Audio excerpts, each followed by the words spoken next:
The way I classify myself kind of depends on who I'm talking to. Sometimes I've told people I'm a painter, and they usually ask commercial or residential.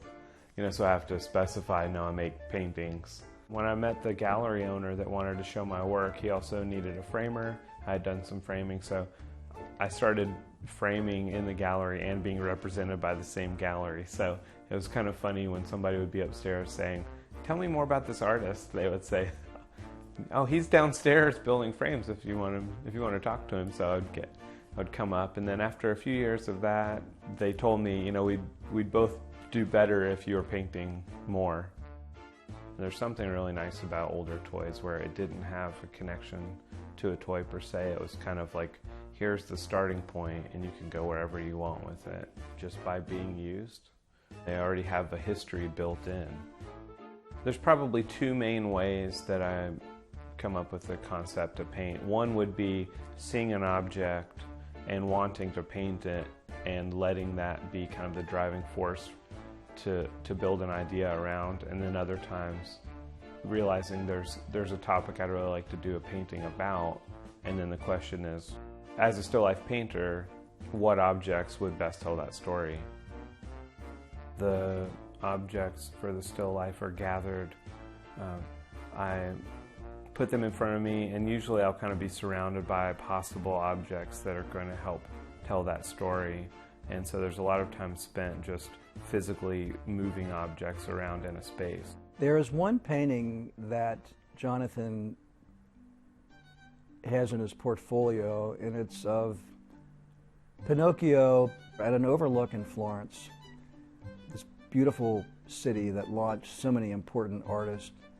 And Johnathan got to visit Florence, and it was an honor for him because of all the great artists who work there.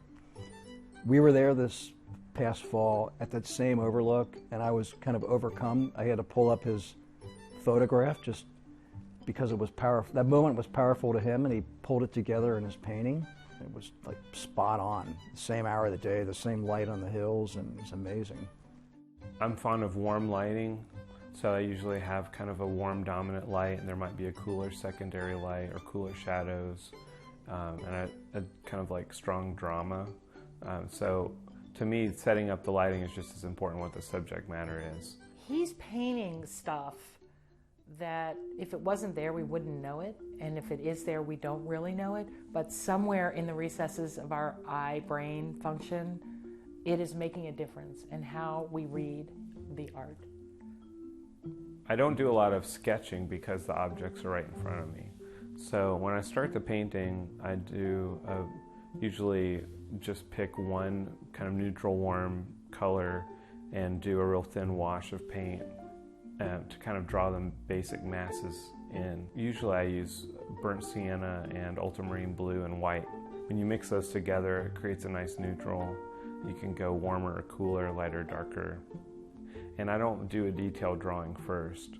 I think it's more important to kind of get the overall feel of the painting, kind of what's my general impression of the scene. And then once I feel like the composition is coming along, I'll push the shadows more. I'll try to get a strong sense of the light, still with kind of a limited palette of colors. And then the next phase of the painting is usually broken into smaller sections, and I might go into one area and really try to do an opaque layer of paint with a full palette and try to render it as accurately as possible. Once I have a full color layer of the painting, it's starting to look close to what it's going to be like when it's finished. I think that putting detail in too soon kind of locks it into place. It might feel too precious, and then I wouldn't want to move it. That's when it starts departing from what I wanted it to be to what maybe it's becoming. He will take the time to find the perfect shadowing and even in mixing colors to this exact place. And if he didn't do it, we probably wouldn't know it, but because he does do it, there is something that raises the level of his art to above, beyond, out. boom. There's a tenderness about a lot of his work that, again, I think is kind of a look into his soul. I haven't met many people like that.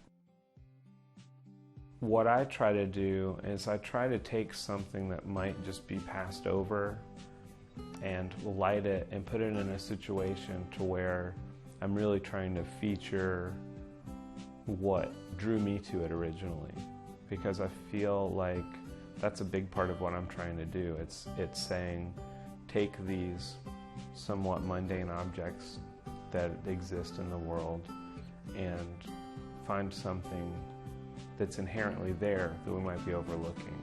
I basically am trying to create scenarios where I can kind of speak my mind, but in a veiled way. A lot of my paintings deal with large topics, death, deal with spirituality, deal with political issues. I almost feel like all art is some sort of art therapy, I can sit here and I can ponder a topic and I can work on it for 50 to 100 hours. So I did a painting one time that's this angry little rubber boy. He's like ready to fight. I put him face to face with a skull and his foot is backed up over an edge. So he's ready to fight death. But it's a double meaning painting. It was done in a time where my father-in-law was dying of cancer, so it's kind of this battle that he's inevitably going to lose. And then it's also the little boy is standing on a book that says American history. So it's kind of like we're a relatively new country in the world, but we seem so tough and so ready to fight. Johnathan's commitment to his art comes from his deep need to make things, to create things.